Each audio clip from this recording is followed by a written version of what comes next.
पूर्ण पृष्ठ परस्वामी व्याप्त कर्ता उपकारकः रक्षत्येव तदीयं मां धर्माभ्यो गुरुदेवकः आपादमौलिपर्यन्तं गुरूणामाख्ये स्मरेत्येन अनुष्ठन्ति सिद्धिं च मनोरथाः। ಶ್ರೀಮದಾಚಾರ್ಯರು ದ್ವಾದಶ ಸ್ತೋತ್ರವನ್ನ ರಚನೆ ಮಾಡಿ ಭಗವಂತನ ವಿಶೇಷವಾದ ಮಹಾತ್ಮ್ಯವನ್ನು ತಿಳಿಸಿಕೊಟ್ಟಿದ್ದಾರೆ. ಅದರಲ್ಲಿ ವಿಶೇಷವಾಗಿ ಭಗವಂತನ ಮಹಾತ್ಮ್ಯವನ್ನ ಹೇಳ್ತಾ ಬಂದಿದ್ದಾರೆ. ಆ ಪರಮಾತ್ಮನ ಮಹಾತ್ಮ್ಯವನ್ನ ಹೇಳ್ತಾ ಇರುವಾಗ ನಾವು ನಿನ್ನೆ ಒಂದನೇ ಶ್ಲೋಕವನ್ನ ತಿಳಿದಿದ್ದೇವೆ. ಅದರಲ್ಲಿ ಒಂದೇ ವಂದ್ಯಂ ಸದಾನಂದಂ ವಾಸುದೇವಂ ನಿರಂಜನಂ ಇಂದಿರಾಪತಿ ಮಾತ್ಯಾದಿ ವರದೇಶ ವರಪ್ರದಂ ಎಂಬುದಾಗಿ ಭಗವಂತನ ಸ್ತೋತ್ರವನ್ನು ಮಾಡಿತ್ತು. ಅಲ್ಲಿ ಹೇಳ್ತಾ ಇರುವಾಗ ಪರಮಾತ್ಮನಿಗೆ ವಾಸುದೇವ ಅಂತ ಕರೆದಿದ್ದಾರೆ ಅಂತ ಹೇಳಿ, ಈ ವಾಸುದೇವ ಅನ್ನೋ ಶಬ್ದಕ್ಕೆ ನಾನು ಮುಂದೆ ತಿಳಿಸಿದ ಹಾಗೆ ಈ ಪರಮಾತ್ಮ ನಮಗೆ ಮೋಕ್ಷವನ್ನು ಕೊಡ್ತಾನೆ. ಪರಮಾತ್ಮನಿಗೆ ಅಂತಹ ಭಗವಂತನ ಈ ಸ್ತೋತ್ರ ಮಾಡಿದ್ದಾರೆ ಅಂತ ತಿಳಿದು, ಆದ್ರೆ ಪರಮಾತ್ಮನಿಗೆ ಯಾಕೆ ವಾಸುದೇವ ಅಂತ ಕರೀತಾರೆ ಅಂತ ಕೇಳಿದ್ರೆ ಅದಕ್ಕೆ ಬೇಕಾದಷ್ಟು ಅರ್ಥಗಳನ್ನ ಬೇರೆ ಬೇರೆ ಕಡೆಗೆ ತಿಳಿಸಿಕೊಟ್ಟು, ಪರಮಾತ್ಮ ಸಮಸ್ತ ಜಗತ್ತಿನಲ್ಲಿ ವ್ಯಾಪ್ತನಾಗಿದ್ದಾನೆ ಮತ್ತು ಅಸುದೇವ, ಪರಮಾತ್ಮನಿಗೆ ಅಸು ಅಂದ್ರೆ ಪ್ರಾಣಗಳು, ಜೀವರಾಶಿಗಳು, ನಮ್ಮ ಎಲ್ಲ ಜೀವರಾಶಿಗಳಿಗೆ ಒಡೆಯನಾಗಿರ್ತಕ್ಕಂಥವನು ಪರಮಾತ್ಮ. ಆದ್ರಿಂದ ಭಗವಂತನಿಗೆ ವಾಸುದೇವ ಎಂಬುದಾಗಿ ಕರೀತಾ ಇದ್ದಾರೆ. ನಾನು ನಿನ್ನೆ ಹೇಳಿದ್ದೇನೆ, ನಿನ್ನೆ ನನ್ನ ಹತ್ರ ಟಿಪ್ಪಣಿ ಪುಸ್ತಕ ಸಿಕ್ಕಿದ್ದಿಲ್ಲ, ಇವತ್ತು ಸಿಕ್ಕಿದೆ. ಆದ್ದರಿಂದಾಗಿ ನಿಧಾನವಾಗಿಯೇ ಹೇಳ್ತೀನಿ. ವಾನಾಥ್ ಸೂತೇಹೇ ದೇವನಾಥ್ ವಾಸುದೇವ. ಪರಮಾತ್ಮನೇ ವಾಸುದೇವ ಅಂತ ಯಾಕೆ ಕರೀತಾನೆ ಅದಕ್ಕೆ ಬೇಕಾದ ಅರ್ಥಗಳಿವೆ. ಪರಮಾತ್ಮ ವಾ ಅಂದ್ರೆ ಜ್ಞಾನ ರೂಪ ಅಂತ, ಸೂತೇಹೇ ಅಂದ್ರೆ ಸಮಸ್ತ ಜಗತ್ತನ್ನ ಸೃಷ್ಟಿ ಮಾಡ್ತಾನೆ, ದೇವನಾಥ್ ಅಂದ್ರೆ ಕ್ರೀಡಾದಿಗಳನ್ನ ಮಾಡ್ತಾನೆ. ಹೀಗಾಗಿ ಪರಮಾತ್ಮನಿಗೆ ವಾಸುದೇವ ಅಂತ ಕರೀತಾ ಇರುವಾಗ ಜಗತ್ತಿಗೆ ಜ್ಞಾನ ಕೊಡ್ತಾನೆ, ತಾನು ಜ್ಞಾನರೂಪನಾಗಿದ್ದಾನೆ, ಜಗತ್ತಿನ ಸೃಷ್ಟಿಯನ್ನು ಮಾಡ್ತಾನೆ, ಹಾಗೂ ಎಲ್ಲ ಜೀವರಾಶಿ ನಿಯಾಮಕನಾಗಿದ್ದಾನೆ. ಆದ್ರಿಂದ ಪರಮಾತ್ಮನಿಗೆ ವಾಸುದೇವ ಅಂತ ಒಂದು. ಇನ್ನೊಂದು ಅರ್ಥ ಇದೆ, ಏನು ಅಂತಂದ್ರೆ ವಾಸುದೇವ. ವಾಸು ಅಂದ್ರೆ ಎಲ್ಲ ವಸ್ತುಗಳನ್ನು ಪರಮಾತ್ಮ ತನ್ನ ಒಳಗೆ ಇಟ್ಕೊಂಡಿದ್ದಾನೆ. ವಾಸ ಇದು ಸರ್ವಂ ಸ್ವಸ್ಮಿನ್. ನಾವೆಲ್ಲರೂ ಎಲ್ಲಿದ್ದೇವೆ ಅಂದ್ರೆ ದೇವರ ಒಳಗೆ ಇದ್ದೇವೆ. ಆದ್ದರಿಂದ ಪರಮಾತ್ಮನಿಗೆ ವಾಸು ಅಂತ ಕರೆಯೋದು. ದೇವ ಅಂದರೆ ಕ್ರೀಡಾದಿಗುಣ ವಿಶಿಷ್ಟ, ದೇವರಲ್ಲಿ ಅನಂತ ಗುಣಗಳಿದೆ. ಆದ್ದರಿಂದ ಪರಮಾತ್ಮನಿಗೆ ದೇವ ಎಂಬುದಾಗಿ ಕರೆಯುತ್ತಾರೆ. ಇದು ಒಂದರ್ಥ. ಇನ್ನೊಂದು ಅರ್ಥ ಏನು ಅಂತಂದ್ರೆ ವಾಸು ಎಂಬ ಶಬ್ದಕ್ಕೆ ದೇವರು ಎಲ್ಲವನ್ನೂ ಮುಚ್ಚಿ ಹಾಕುತ್ತಾನೆ. ವಾಸನಾಥ್ ವಾಸುದೇವೋಸಿ ವಾಸಿಸಂತೆ ಜಗತ್ರಯ ಅಂತ ನಾವು ಹೇಳ್ತೀವಲ್ಲ, ಸರ್ವಭೂತ ನಿವಾಸೋಸಿ ವಾಸುದೇವ ನಮೋಸ್ತುತೆ. ಇದೇ ವಾಸುದೇವ ಶಬ್ದದ ಅರ್ಥ. ವಾಸನಾಥ್ ವಾಸುದೇವೋಸಿ, ಸಮಸ್ತ ಜಗತ್ತನ್ನ ನೀನು ಮುಚ್ಚಿ ಹಾಕಿದ್ದಿ ಅಂತಂದ್ರೆ ದೇವರು ನಮ್ಮ ಒಳಗೂ ಇದ್ದಾನೆ, ನಮ್ಮ ಹೊರಗೂ ಇದ್ದಾನೆ. ದೇವರಲ್ಲಿ ನಾವಿದ್ದೇವೆ. ಈಗ ಈ ಒಂದು ಮನೆ ಇದೆಯಲ್ಲ, ಈ ಮನೆಯ ಒಳಗೆ ನಾವಿರ್ತೀವಿ. ಹಾಗೆ ಎಲ್ಲ ದೇವರಿದ್ದಾನೆ, ಆ ದೇವರೊಳಗೆ ನಾವಿದ್ದೀವಿ. ಇನ್ನು ಹೊರಗಡೆ ಆಕಾಶ ಇದೆ, ಹಾಗೆ ಪರಮಾತ್ಮನು ಇದ್ದಾನೆ, ಆ ಪರಮಾತ್ಮ ಒಳಗೆ ನಾವಿದ್ದೀವಿ. ಎರಡೂ ಸತ್ಯ, ಎರಡೂ ಸುಳ್ಳಲ್ಲ.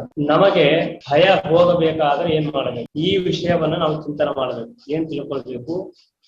ಪರಮಾತ್ಮನೊಳಗೆ ನಾವಿದ್ದೀವಿ, ನಮ್ಮೊಳಗೆ ಪರಮಾತ್ಮ ಇದ್ದಾನೆ ಅಂತ ಯಾರು ತಿಳ್ಕೊತಾರೋ ಅಂತಹ ವ್ಯಕ್ತಿಗೆ ಯಾವತ್ತೂ ಭಯವಿಲ್ಲ. ಹೀಗಾಗಿ ಪರಮಾತ್ಮನನ್ನ ವಾಸುದೇವ ವಾಸುದೇವ ವಾಸುದೇವ ಎಂಬುದಾಗಿ ಮೇಲಿಂದ ಮೇಲೆ ಹೇಳ್ತಾರೆ. ಇಲ್ಲಿ ವಿಶೇಷವಾಗಿ ವಾಸುದೇವ ಅಂತ ಕರೆದಿದ್ದಾರೆ.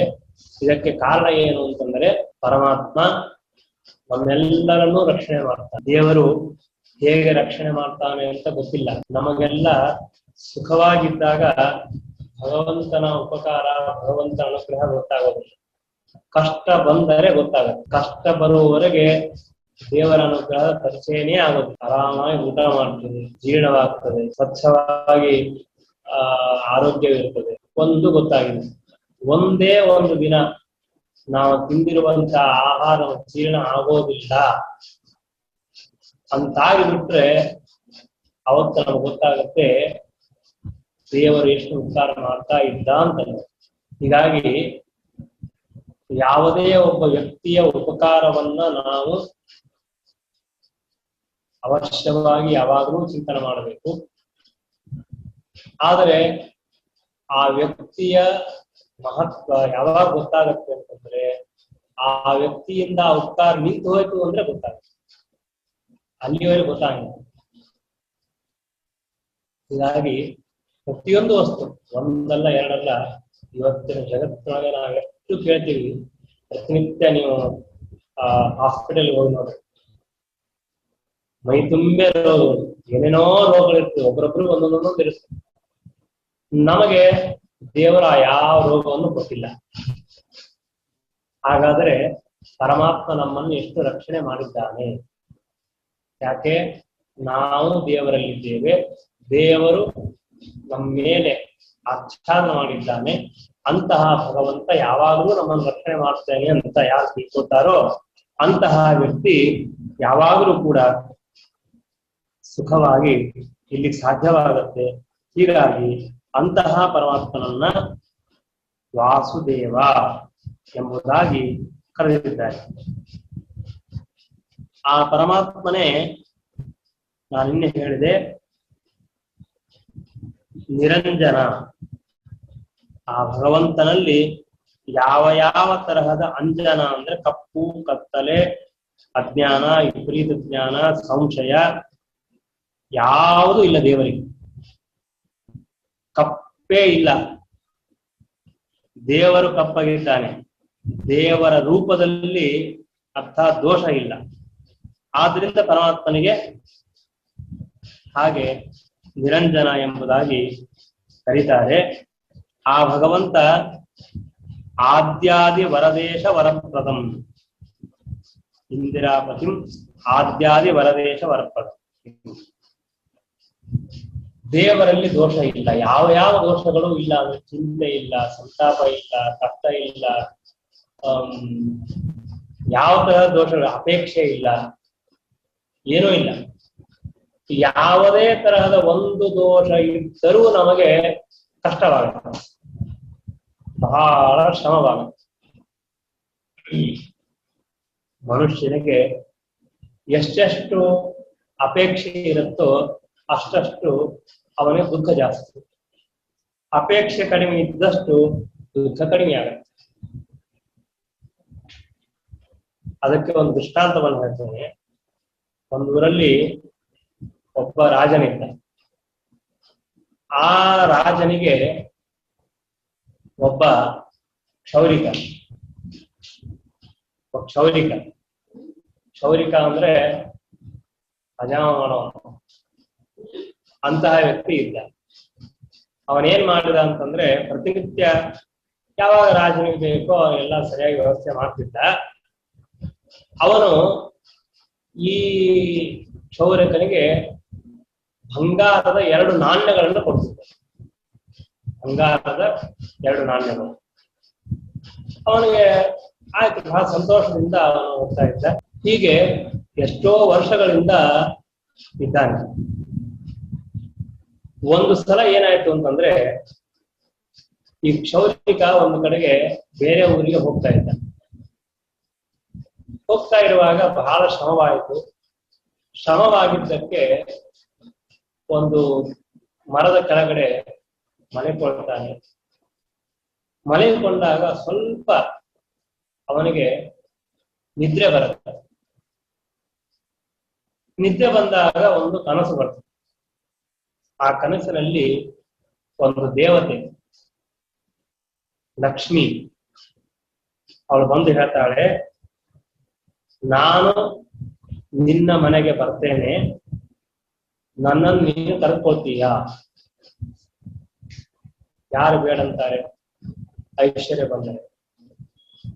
ಅವಳು ಹೇಳಿದ್ದು ಆಯ್ತು ಬಾ, ಅವಶ್ಯ ಕರ್ಕೊಳ್ತೀನಿ, ಆದ್ರೆ ನಾನು ಹೇಳಿದ ಹಾಗೆ ನೀನು ಮಾಡಬೇಕು, ಹಾಗಿದ್ರೆ ಮಾತ್ರ ಬರ್ತೇನೆ, ಇಲ್ಲೇ ಬರೋದಿಲ್ಲ. ಏನು ಹೇಳು? ಅವನು ಏನಾದ್ರೂ ಕ್ಷೌರಿಕ, ಸಾಮಾನ್ಯವಾಗಿರ್ತಕ್ಕಂತಹ ವ್ಯಕ್ತಿ. ಹಳ್ಳಿಯಲ್ಲಿರುವಂತಹ ಅವ್ರ ಮನೆಯೆಲ್ಲ ಹಳೆ ಕಾಲಕ್ಕೆಲ್ಲ ಹೇಗಿರ್ತಿತ್ತು, ಮಣ್ಣಿನ ಮನೆಗಳಿರೋದು, ಹಿಂದೆಲ್ಲ ಸ್ವಲ್ಪ ಹಿತ್ತಲು ಅಂತ ಹೇಳ್ತಾರೆ, ಹಾಗೆಲ್ಲ ಗಿಡ ಮರಗಳಿರೋದು, ಹಾಗೆಲ್ಲ ಇರುವಂತಹ ಒಂದು ಅರಮನೆ. ಆ ಲಕ್ಷ್ಮೀ ದೇವಿ ಹೇಳ್ತಾಳೆ, ನೋಡು, ನಿನ್ನ ಮನೆಯ ಹಿಂದೆ ನೀನು ಹೋಗಿ ಒಂದು ಸ್ಥಳದಲ್ಲಿ ಅಗಿ ತೆಗೆದು ನೋಡಿದ್ರೆ ಅಲ್ಲಿ ನಿನಗೆ 7 ಬಂಗಾರದ ನಾಣ್ಯದ ಕೊಡಗಳು ಸಿಗತ್ತೆ, ಅದನ್ನು ನೀನು ತೆಗೆದುಕೋ ಅಂತ ಹೇಳಿ. ಅಷ್ಟು ಹೇಳಿ ಅವಳು ಅದೃಷ್ಟರಾಗಿ, ನಾನು ಬರ್ತೇನೆ, ಚಿಂತೆ ಮಾಡಬೇಡ. ಅವನು ಗಾಬರಿಯಾಗಿ ಎದ್ದು ನೋಡ್ತಾನೆ, ಸ್ವಪ್ನ ಅಂತ ಗೊತ್ತಾಯ್ತು. ಸರಿ ಆಗ್ಲಿ, ಏನೋ ಸ್ವಪ್ನ ಅಂತೂ ಬಿದ್ದಿದೆ ಅಂತ ಮನೆಗೆ ಬರ್ತಾನೆ. ಮನೆಗೆ ಬಂದು ಅವರ ಹೆಂಡತಿಗೆ ಹೇಳ್ತಾನೆ, ಹೆಂಡತಿ ಮಕ್ಕಳು ಹೇಳ್ತಾನೆ, ನೋಡು, ನನಗೆ ಇವತ್ತೊಂದು ಸ್ವಪ್ನ ಬಿದ್ದಿತ್ತು. ನಮ್ಮ ಮನೆ ಹಿಂದೆ ಇಂತಹ ಸ್ಥಳದಲ್ಲಿ ಹಾಗಾದ್ರೆ ಹಣ ಸಿಗುತ್ತೆ ಅಂತ ಯಾರೂ ಇಲ್ಲೇ ಇದ್ದಾಗ ಅವ್ರು ಹೋಗಿ ತೆಗಿತಾರೆ. ಆ ದೇವತೆ ಹೇಳಿದ ಹಾಗೆ 7 ಬಂಗಾರದ ಕೊಡಗಳು ಸಿಗ್ತದೆ. ಒಂದಂದ್ರೆ ಒಂದೊಂದು ಬಂಗಾರದ ನಾಣ್ಯ ತುಂಬಿದ್ದು ಫುಲ್ ಆಗಿರ್ತದೆ. 7ನೇ ತೆಗೆದ್ರೆ ಅದು ಫುಲ್ ಆಗಿರಂಗಿಲ್ಲ, ಅದರಲ್ಲಿ ಒಂದು 4 ಬೊಟ್ಟು ಕಡಿಮೆ ಇರ್ತದೆ ಅಷ್ಟೇ. ಅವನಿಗೆ ಇಷ್ಟೆಲ್ಲ ಹಣ ಸಿಕ್ತು ಅಂತ ಬಹಳ ಸಂತೋಷ, ಆದ್ರೆ ಒಂದು ಕಡೆಗೆ ದುಃಖ. ಏನ್ ದುಃಖ ಅಂತಂದ್ರೆ, ಈ 6 ಕೊಡ ತುಂಬಿದೆ, ಈ 7ನೇ ಕೊಡ ಮಾತ್ರ ತುಂಬಿಲ್ಲಲ್ಲ, ಏನ್ ಮಾಡಬೇಕು ಅಂತ. ಅದಕ್ಕೆ ಅವನು ವಿಚಾರ ಮಾಡ್ತಾನೆ, ಏನು ಸ್ವಲ್ಪ 4 ನಾಣ್ಯ ಸ್ವಲ್ಪ ಹಾಕಿಬಿಟ್ಟು ಸಾಕು, ತುಂಬಿ ಹೋಗ್ಬಿಡತ್ತೆ ಅಂತ ಪ್ಲಾನ್ ಮಾಡಿ ಅವನೇನಂತಾನೆ, ನೋಡು, ಈ 6 ಕೊಡ ತುಂಬಿದೆ, ಇದು ಕೂಡ ತುಂಬೋದು ಏನು ದೊಡ್ಡ ವಿಷಯವಲ್ಲ. ನಾವು ಇದು ನಮ್ಮ ರಾಜನಿದ್ದಾನೆ, ಬೇಕಾದಷ್ಟು ನಾಣ್ಯಗಳನ್ನು ಕೊಡ್ತಾ ಇರ್ತಾನೆ, ಅದೆಲ್ಲ ಹಾಕಿದ್ರೆ ಆಯ್ತು ಅಂತ ವಿಚಾರ ಮಾಡಿ ಇಟ್ಕೊಳ್ತಾನೆ. ಆಮೇಲೆ ಏನಾಗುತ್ತೆ ಅಂತಂದ್ರೆ, ಸ್ವಲ್ಪ ದಿನ ಆದ್ಮೇಲೆ ಮತ್ತೆ ಇವನು ಸಹಜವಾಗಿ ಹೋಗುವ ಹಾಗೆ ರಾಜನ ಹತ್ರ ಹೋಗ್ತಾನೆ. ಕ್ಷೌರೆಲ್ಲ ಮಾಡಿದ, ಅವನು 2 ನಾಣ್ಯ ಕೊಟ್ಟ. ಅವನು ಯಾವಾಗಲೂ ಸಂತೋಷವಿರುವಂತಹ ವ್ಯಕ್ತಿ ಯಾಕೋ ಮುಖದಲ್ಲಿ ಸ್ವಲ್ಪ ಅಸಮಾಧಾನ ಕಾಣಿಸ್ತು. ರಾಜನಿಗೆ ಆಶ್ಚರ್ಯವಾಗುತ್ತೆ, ಯಾಕೆ ಇವನಿಗೆ ಹೀಗೆ ಅಂತ ಅರ್ಥವಾಗಿಲ್ಲ, ಸುಮ್ಮನೆ ಇಲ್ಲ. ಮನೆಗೆ ಬರ್ತಾನೆ, ಬಂದದ್ದೇ ಬಂದು ಆ 2 ನಾಣ್ಯಗಳನ್ನ ಆ ಕೊಡದಲ್ಲಿ ಹಾಕಿದ. ತನ್ನ ಹೆಂಡತಿ ಮಕ್ಕಳಿಗೆ ಎಲ್ರಿಗೂ ಹೇಳ್ತಾನೆ, ನೋಡ್ರಿ, ಇನ್ಮೇಲೆ ಬಹಳ ಹಣ ಖರ್ಚು ಮಾಡೋದು ಬೇಡ, ಆದಷ್ಟು ಬೇಗ ಆ ಕೊಡವನ್ನು ತುಂಬಿಬಿಡೋಣ ಅಂತ ಏನೇನೋ ಪ್ರಯತ್ನ ಮಾಡ್ತಾನೆ. ಇನ್ನೊಂದ್ಸಲ ರಾಜನ ಹತ್ರ ಹೋದಾಗ ರಾಜನಿಗೆ ಮತ್ತು ಅವನ ಮನಸ್ಸನ್ನು ನೋಡಿ ಕೇಳ್ತಾನೆ, ರಾಜ ಏನಾಯ್ತು ನಿನಗೆ, ಯಾಕೆ ಹೀಗೆ ನೀನು ದುಃಖ ಪಡ್ತಾ ಇದ್ದೀರಿ? ರಾಜ, ಏನ್ ಮಾಡೋದು, ನನಗೆ ಹಣ ಕೊಡ್ತಿ, ನನ್ಗೆ ಯಾಕೋ ಸಾಕಾಗ್ತಾ ಇಲ್ಲ. ಅವನಿಗೆ ಆಶ್ಚರ್ಯವಾಗುತ್ತೆ, 10 ವರ್ಷದಿಂದ ಎಂದೂ ಹೀಗೆ ಅನ್ನದೇ ಇರ್ತಕ್ಕಂತಹ ವ್ಯಕ್ತಿ ಯಾಕೆ ಹೇಳ್ತಾ ಇದ್ದಾನೆ. ಸರಿ, ಪರವಾಗಿಲ್ಲ ಅಂತೇಳಿ ಅವತ್ತೇನ್ ಮಾಡ್ತಾನೆ, ಅವನಿಗೆ 2 ಕೊಡೋದು 6 ಕೊಡ್ತಾನೆ, ತಗೊಂಡು ಹೋಗುವ. ಮತ್ತೆ ಒಂದು ತಿಂಗಳಾಯ್ತು, ಆಗೋ ಹಾಗೆ ಇದ್ದ. ಸರಿ, ಈಗ 15 ಕೊಟ್ಟು ಕಳಿಸ್ತಾನೆ, ಆದ್ರೂ ಸಮಾಧಾನ ಆಗೋದಿಲ್ಲ. ಒಂದು 3 ತಿಂಗಳಾದ್ಮೇಲೆ ರಾಜ ಅವನಿಗೆ ಮತ್ತೆ ಪುನಃ ನೋಡ್ತಾನೆ, ಮತ್ತು ದುಃಖಿತನಾಗಿದ್ದ. ಯಾಕೆ ಹೀಗಾಗಿದ್ದಿ, ಎಷ್ಟು ಆರಾಮಾಗಿದ್ದೀಯಲ್ಲ, ನಿನ್ಗೆ ಎಷ್ಟು ಹಣ ಬೇಕು ಹೇಳು, 50 ಬೇಕು, 100 ಬೇಕು ಅಂತೇಳಿ. ಅವಾಗ ಗೊತ್ತಾಯ್ತು. ರಾಜ ಒಂದು ಪ್ರಶ್ನೆ ಕೇಳ್ತಾನೆ, ನೋಡು, ನಾನು ಒಂದು ಪ್ರಶ್ನೆ ಕೇಳ್ತೀನಿ, ಸರಿಯಾಗಿ ಉತ್ತರ ಕೊಡ್ಬೇಕು. ಏನ್ ಹೇಳು, ನಿಮಗೆ ಸ್ವಪ್ನ ಬಿದ್ದಿತ್ತ? ಅವ್ರು ಬಿದ್ದಿತ್ತು. ಲಕ್ಷ್ಮೀ ದೇವತೆ ಬಂದಿದ್ದಿಲ್ಲ? ಬಂದಿದ್ದು. 7 ಕೊಡ ಸಿಕ್ತು. 7ನೇ ಕೊಡ ತುಂಬಿಲ್ಲಲ್ಲ? ತುಂಬಿಲ್ಲ. ತುಂಬಲಿಕ್ಕೆ ತಾನೇ ಹಣ ತಗೋತಾ ಇದ್ದಿ? ಹೌದು. ರಾಜ ಹೇಳ್ತಾನೆ, ಯಾವ ಜನ್ಮಕ್ಕೂ ಆ 7ನೇ ಕೊಡ ತುಂಬುವುದಿಲ್ಲ. ಇವನಿಗೆ ಆಶ್ಚರ್ಯವಾಗುತ್ತೆ, ಯಾಕೆ, ಅದ್ ಹೇಗೆ ಸಾಧ್ಯ? ಅದೇ ಆ ಐಶ್ವರ್ಯದ ಲಕ್ಷ್ಮೀ ದೇವಿಯ ಆ ದೇವತೆಯ ಒಂದು ಸ್ವರೂಪ. ನನಗೂ ಹೀಗೆ ಆಯ್ತು, ನಾನು ಆಮೇಲೆ ಅವಳಿಗೆ ಹೇಳಿದೆ, ದಯಮಾಡಿ ಈ ಹಣ ಬೇಡ ಅಂತ ಹೇಳಿ ಅದನ್ನ ಕೊಟ್ಟು ಬಿಟ್ಟೆ, ಆವಾಗ ನಾನು ಆರಾಮಿರ್ತೀನಿ. ಮೊಟ್ಟ ಮೊದಲನೇ ಕೆಲಸ ಮಾಡು, ಆ ಹಣ ಎಲ್ಲ ಕಿತ್ತಿ ಹಾಕೋದು. ಮನೆಗೆ ಬಂದ, ವಿಚಾರ ಮಾಡಿದ, ಅಯ್ಯೋ ಯಾವ ಬೇಡವೇ ಬೇಡ ಅಂತ ಎಲ್ಲ ಕಿಚ್ಚಾಕಿ ವಿಚಾರ ಮಾಡ್ತಾನೆ. ಅವತ್ತು ಮತ್ತೆ ಸ್ವಪ್ನ ಬರುತ್ತೆ. ಆ ಸ್ವಪ್ನದಲ್ಲಿ ಆ ದೇವತೆ ಇರ್ತಾಳೆ. ಅವಳು ನೋಡ್ತಾನೆ, ನೋಡಿ ಅವಳಂತಾಳೆ, ಓಹೋ ಏನ್ ನನಗೆ ಬೇಡವಾ, ನನಗೆ ನನ್ನ ಹತ್ರ ಇರೋದು ಬೇಡವಾ? ಅವನು ಹೇಳ್ತಾನೆ, ದಯಮಾಡಿ ಬೇಡ, ಇಟ್ಕೊಂಡು ಹೋಗು. ಆಗ ಆ ದೇವತೆ ಹೇಳ್ತಾಳೆ, ನನಗೆ ಗೊತ್ತು ನೀನು ಒಂದಿಲ್ಲ ಒಂದು ದಿನ ಬೇಡ ಅಂತ ಹೇಳ್ತೀನಿ, ನನಗೆ ಗೊತ್ತು. ಆದರೆ ನಾನು ಇಲ್ಲಿದ್ರೇನು, ಬೇರೆ ಕಡೆ ಹೋಗ್ತೀನಿ, ಅಲ್ಲಿಯೂ ಇದೆ ನನ್ನ ಕೆಲಸ ಅಂತ ಅಲ್ಲಿ ಹೊರಟೋಗ್ಬಿಡ್ತಾಳೆ. ಮನುಷ್ಯನಿಗೆ ಈ ರೀತಿಯಾಗಿ ನಮಗೆ ತೊಂದರೆ ಆಗುತ್ತೆ ಯಾವಾಗ ಅಪೇಕ್ಷೆ ಇದ್ದರೆ. ಇದನ್ನು ತುಂಬಬೇಕು ತುಂಬಬೇಕು ತುಂಬಬೇಕು ಅಂತ ಹೋಗ್ತೀವಿ, ಯಾವತ್ತೂ ತುಂಬೋದಿಲ್ಲ, ನಮ್ಮ ಕೆಲಸ ಪೂರ್ಣ ಆಗೋದು. ಪರಮಾತ್ಮ ನಿತ್ಯ ತೃಪ್ತನಾಗಿದ್ದಾನೆ. ಭಗವಂತನಿಗೆ ಯಾವ ತರಹ ದೋಷಗಳೇ ಇಲ್ಲ, ನಿರಂಜನ. ದೇವರಿಗೆ ಪಾಪ ಇಲ್ಲ, ಪುಣ್ಯ ಪಾಪಗಳ ಸಂಬಂಧ ಇಲ್ಲ. ಪುಣ್ಯ ಇದು ಚೆನ್ನಾಗಿದೆ ಅಂತ ತಿಳ್ಕೋಬೇಡಿ, ಪುಣ್ಯವೂ ನಮ್ಮ ದುಃಖಕ್ಕೆ ಕಾರಣವಾಗ್ತದೆ. ಒಂದ್ಸಲ ಪುಣ್ಯದಿಂದ ಒಳ್ಳೆ ಲಾಭ ಆಗತ್ತೆ, ಅದ್ರ ಜೊತೆಗೆ ದುಃಖವೂ ಆಗ್ತದೆ.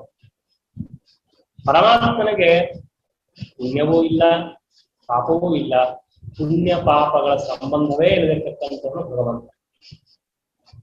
ಅಂತಹ ಪರಮಾತ್ಮ. ನಾವು ಬಹಳ ಪುಣ್ಯ ಮಾಡ್ತೀವಿ, ನಮಗೆ ಮನೆ ಬೇಕು ಅಂತೇಳಿ, ಬಹಳ ಪುಣ್ಯ ಮಾಡಿ ನಮಗೆ ಕಾರ್ ಬೇಕು, ಇನ್ನೇನೋ ಐಶ್ವರ್ಯ ಬೇಕು ಅಂತ. ಆ ಪುಣ್ಯ ಮುಗಿದ್ರೆ ಆ ವಸ್ತು ನಮ್ಮಿಂದ ದೂರ ಹೋಗುತ್ತೆ, ಮುಗಿದು ಹೋಗುತ್ತೆ. ಇರೋವರೆಗೆ ಸುಖ, ಹೋದ ತಕ್ಷಣ ಅಷ್ಟೇ ದುಃಖವಾಗುತ್ತೆ.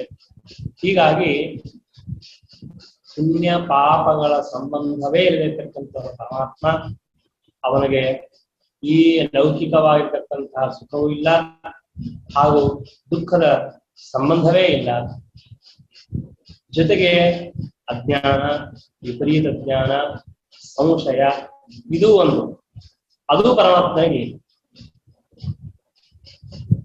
ಹೀಗಾಗಿ ನಿರಂಜನಂ ಎಂಬುದಾಗಿ ಭಗವಂತನು ಹೇಳಿದ್ದು, ಇಂದಿರಾಪತಿ ಆದ್ಯಾದಿ ವರದೇಶ ವರಪದಂ. ಆದ್ಯ ಎಂಬ ಶಬ್ದಕ್ಕೆ ಅರ್ಥ ಸಾಮಾನ್ಯವಾಗಿ ತಿಳ್ಕೊಳ್ಳಿ. ಮೊದಲನೇದ್ದು ಆದೌಭವ ಆದ್ಯ, ಮೊದಲಿಗೆ ಇರುವಂತಹ ವ್ಯಕ್ತಿ ಯಾರೋ ಅವನಿಗೆ ಆದ್ಯ ಎಂಬುದಾಗಿ ಕರೀತಾರೆ.